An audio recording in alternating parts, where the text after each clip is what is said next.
ప్రభునందు ప్రియమైన శ్రోతలకు వందనములు. ఈ పోడ్కాస్ట్ కార్యక్రమంనకు స్వాగతం. మీ అందరి కొరకు ఈ కార్యక్రమమును ప్రసారం చేయుచున్నాం.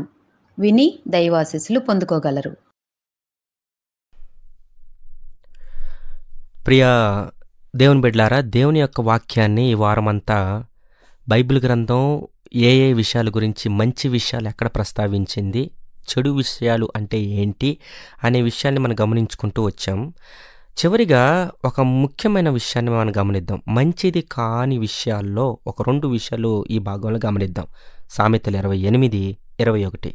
పక్షపాతము చూపుట మంచిది కాదు, రొట్టె ముక్క కొరకు ఒకడు దోషము చేయును. చూడండి, పక్షపాతము చూపుట మంచిది కాదు. ఈ పక్షపాతం అనేది ఒక విధంగా చెప్పాలంటే ఒక పక్షవాతం లాంటిదండి. పక్షపాతం అనేది పక్షవాతం అనే రోగం లాంటిది. ఈ రోగం ఉన్న వ్యక్తులు ఏం చేస్తారంటే లాంగ్వేజ్ని బట్టి పక్షపాతం చూపిస్తారు. తెలుగా, తమిళ, కన్నడానా, మలయాళమా, హిందీయా, బెంగాలీయా, గుజరాతీయా, లేకపోతే మరాఠీయా, లేదంటే ఇంకా కరాటీయా, ఏదైనా కానివ్వండి, రకరకాలైన భాషలను బట్టి వ్యత్యాసం చూపుతారు, పక్షపాతం చూపిస్తారు. ఏ స్టేటు, సౌతా నార్తా, సౌత్లో ఏ పార్టు, నువ్వు తెలంగాణకు చెందినవాడవా, ఆంధ్రాకి చెందినవాడవా, లేదా తమిళనాడుకి చెందినవాడవా, లేదంటే ఇంకొక దానికి చెందినవాడవా అని ప్లేసులను బట్టి, లాంగ్వేజ్లను బట్టి, కలర్స్ని బట్టి, క్యాస్టులను బట్టి, పాస్ట్ జీవితాలను బట్టి, సంఘాలను బట్టి, ఇంకా చెప్పాలంటే ఎందుకులేండి, పక్షపాతం అనేది అన్ని చోట్ల కనిపిస్తుంది. ఒక దైవజనుని పిలిస్తే ఆయనకు, ఒక దైవజనుడికి ఒక రకమైన ఇది, ఒక రకమైన ఇది, ఒక రెస్పెక్ట్, ఈయనకో రెస్పెక్ట్. కారులో వస్తే ఫుల్ రెస్పెక్ట్, కాలినడకను వస్తే నో రెస్పెక్ట్. ఇలాగ చాలా ఉన్నాయి. పక్షపాతం అనేది చూపడం మంచిది కాదు. ఒకవేళ దేవుడు పక్షపాతి అయి ఉంటే నీకు నాకు రక్షణ వచ్చేది కాదు. గుర్తుంటుందా నీకు ఈ మాట? ఒకవేళ ఈ రక్షణ యూదులకే అని గనక ఒకవేళ దేవుడు అనుకుని నిన్ను ఒకవేళ పక్కన పెట్టేస్తే నువ్వెంత, నేనెంత, నీకున్నదెంత, నాకున్నదెంత, నా ముందు నువ్వెంత, కంటులో నలుసంత అన్నంత. అర్థమైందండి? గమనించండి, మనలో ఏమీ లేదు ప్రియ దేవుని బిడ్డలారా. అది పక్షపాతం చూపించకండి. నువ్వు వాళ్ళని ఒక రకంగా వీళ్ళని వద్దు. అందరం దేవుని స్వరూపంలో చేయబడిన వాళ్ళమే. సేవకులైనా కానీ, చిన్న సంఘమైనా పెద్ద సంఘమైనా, చిన్న సేవకుడైనా పెద్ద సేవకుడైనా, యవ్వన సేవకుడైనా, లేదంటే అనుభవంలో పండిపోయినటువంటి పాండిత్యం కలిగిన సేవకుడైనా, ఎడ్యుకేటెడ్ అయినా అన్ఎడ్యుకేటెడ్ అయినా, డబ్బున్న వ్యక్తి అయినా డబ్బు లేని వ్యక్తి అయినా, కారులో వచ్చే వ్యక్తి అయినా కాలినడకన వచ్చే వ్యక్తి అయినా, ఖద్దరు షర్టులు వేసుకున్న వ్యక్తి అయినా, లేదంటే కమిలిపోయినటువంటి చినిగిపోయిన షర్టులు వేసుకున్న వ్యక్తి అయినా, నువ్వు అతడు దేవుని స్వరూపంలో చేయబడిన వ్యక్తి అని ప్రేమించడం, సమానంగా ప్రేమించడం అనేది మంచిది.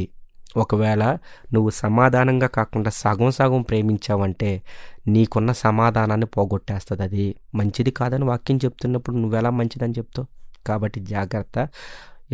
గివ్ రెస్పెక్ట్, టేక్ రెస్పెక్ట్ అన్నట్టుగా చక్కగా అందరినీ ఒకే రకమైన కోణంలో చూద్దాం.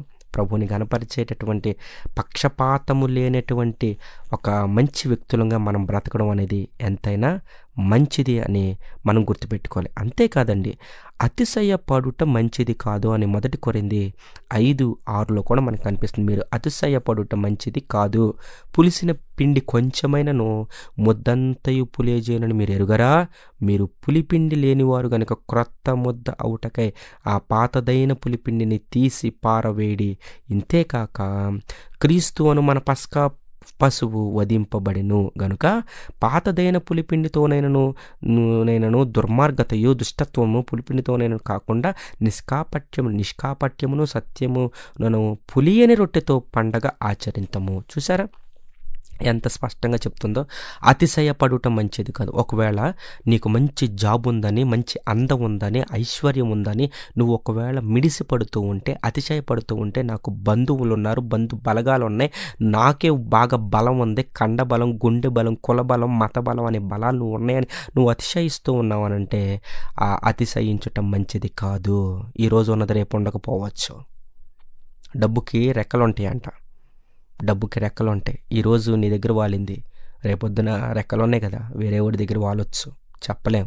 కాబట్టి దేన్నో చూసుకుని నువ్వు అతిశయిస్తూ ఉంటే ఈరోజు మానుకో. ప్రభువా, బైబిల్ చెప్తుంది, అతిశయించువాడు ప్రభువునందే అతిశయించవలను. కొందరు గుర్రములను బట్టి రథములను బట్టి అతిశయించదు, మనమైతే మన దేవుడైన యెహోవాను బట్టి అతిశయించుదుము. అతిశయించువాడు ప్రభువునందే అతిశయించాలి. ఎస్, దేవుణ్ణి బట్టి, దేవుని ద్వారా, దేవుని వలన, దేవుని కోసమే మనం అతిశయించాలి. ఆయనను బట్టి మనం అతిశయపడాలి. ఒకవేళ నీలో ఓవర్ కాన్ఫిడెన్స్, లేదంటే నాకంతా తెలుసు అనే ఒక అభిప్రాయంలో నువ్వు ఉంటే అది మార్చుకొని ప్రభా అతిశయపడటం కాదు, తగ్గించుకోవటం నాకు నేర్పండి.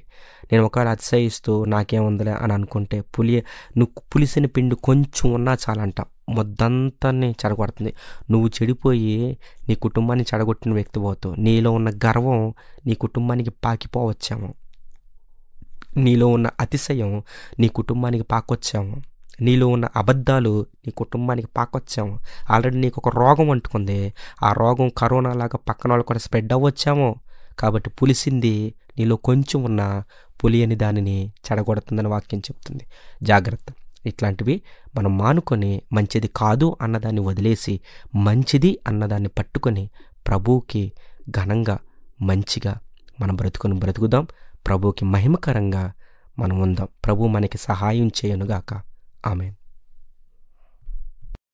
ఈ కార్యక్రమమును గూర్చి మీ సలహాలు మరియు మీ ప్రార్థనా అవసరతల కొరకు మమ్మను సంప్రదించవలసిన మా ఫోన్ నంబర్ 9485585039 మరియు ఈమెయిల్ ఐడి info@fibaonline.org.